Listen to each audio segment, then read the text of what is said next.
Hi, welcome to the Anomaly Sews. I'm the Anomaly, and while I usually do my best to blend in among you, today I have an idea for a dress that is delightfully tacky. So let's go to the work table to look at our design. If many perceive animal print to be tacky, then doing two animal prints is twice as tacky. Accordingly, I had three ideas. I liked this one best. If you care about anatomical accuracy, let's do a quick review. This is a cheetah. It has dots or spots. Call them what you want. This is a leopard. It has open, circular groups of spots called rosettes that are empty in the middle. This is a jaguar. It has rosettes with tiny little polka dots in the middle. The former two are African and the latter is South American, among other differences I'm not going to get into right now because zebras. There are three types as per this informative article from the San Diego Zoo, but I'm just interested in the plain zebra today. They have these brown shadow stripes between their black stripes, which I think might help the two halves of my dress better harmonize. Boom.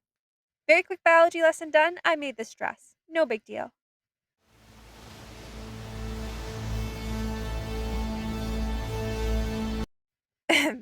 Let's take a moment to appreciate it. And now the moment's over, and let's go potentially ruin it. Since I don't have a dress form or mannequin, I'll be putting my dress on this stuffed abomination. Aesthetic. And excellent for practicing self defense. Ha!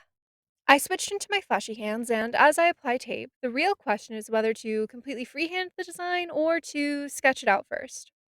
I could sketch out my design with a washable marker, but I don't feel like it. I'm just going to do the best I can with my references. Here's what you need to know to paint. First, prepare yourself. I ended up needing 2 bottles of textile medium, and each brand called for 2 parts acrylic paint to 1 part medium. Mix thoroughly. It's going to take you longer than you think, so don't use a tray like you see me using here. You'll end up with a mess like this. Instead, go for airtight containers like these. Now, I'm going to walk you through the application techniques first, before I get into how to create the various shapes for the animal patterns. Sound good? Great. If you have previous experience painting in oils, this isn't like that. You can't get things really lubed up. You can make friction your friend, as I did with this shadow stripe down here, but if you insist on crisp lines, you can load up your brush with paint and make short, slow strokes. I also found myself using this rubbing technique pretty often. But start smaller than you actually want, or you'll get chonky boys like this. And be careful to get the paint as smooth as possible because it will dry with whatever texture you leave it with. Also, if you go for a gradient in your shadow stripes, it's best to have your full range of colors pre-mixed on your palette, or in my case, a plate, because here's what happens when you try to blend on the fabric, and here's the gradient with pre-mixed colors. Final note. Painter's tape offers some, but ultimately imperfect protection.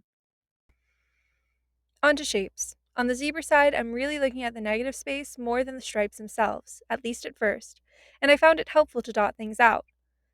Sometimes I dotted out just a single point of the stripe, like where I wanted it to end.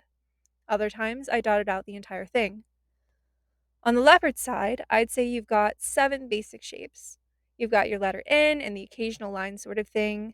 You've got your blobs, your parentheses boys, your triangle boys, your square boys, and your boys that fill in the available space.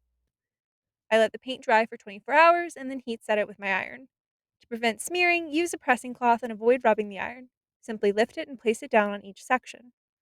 And with that, we're done. Fade to black. As if, no, we're totally going to do a few outfits first. You can't see me at all, I'm camouflaged. You might not think this dress is versatile, but au contraire.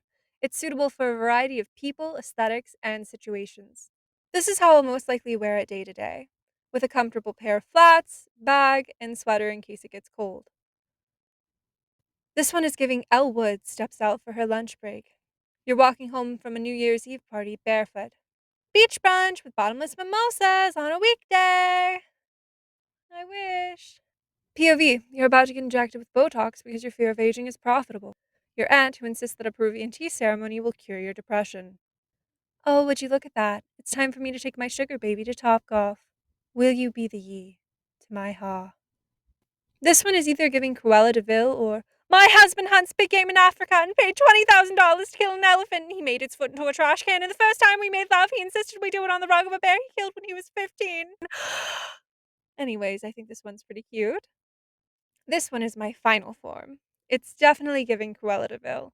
It's giving sour kangaroo from Horton Hears a Who. Either way, it's giving cartoon villain and a bit of frilled lizard, and I am here for it. And if you weren't counting, that's 10. Count them 10 different looks. So don't tell me this dress isn't versatile. I feel like a bird doing a mating display. Anyways, thanks for watching. Be sure to like, subscribe, comment, and share with friends. Until next time.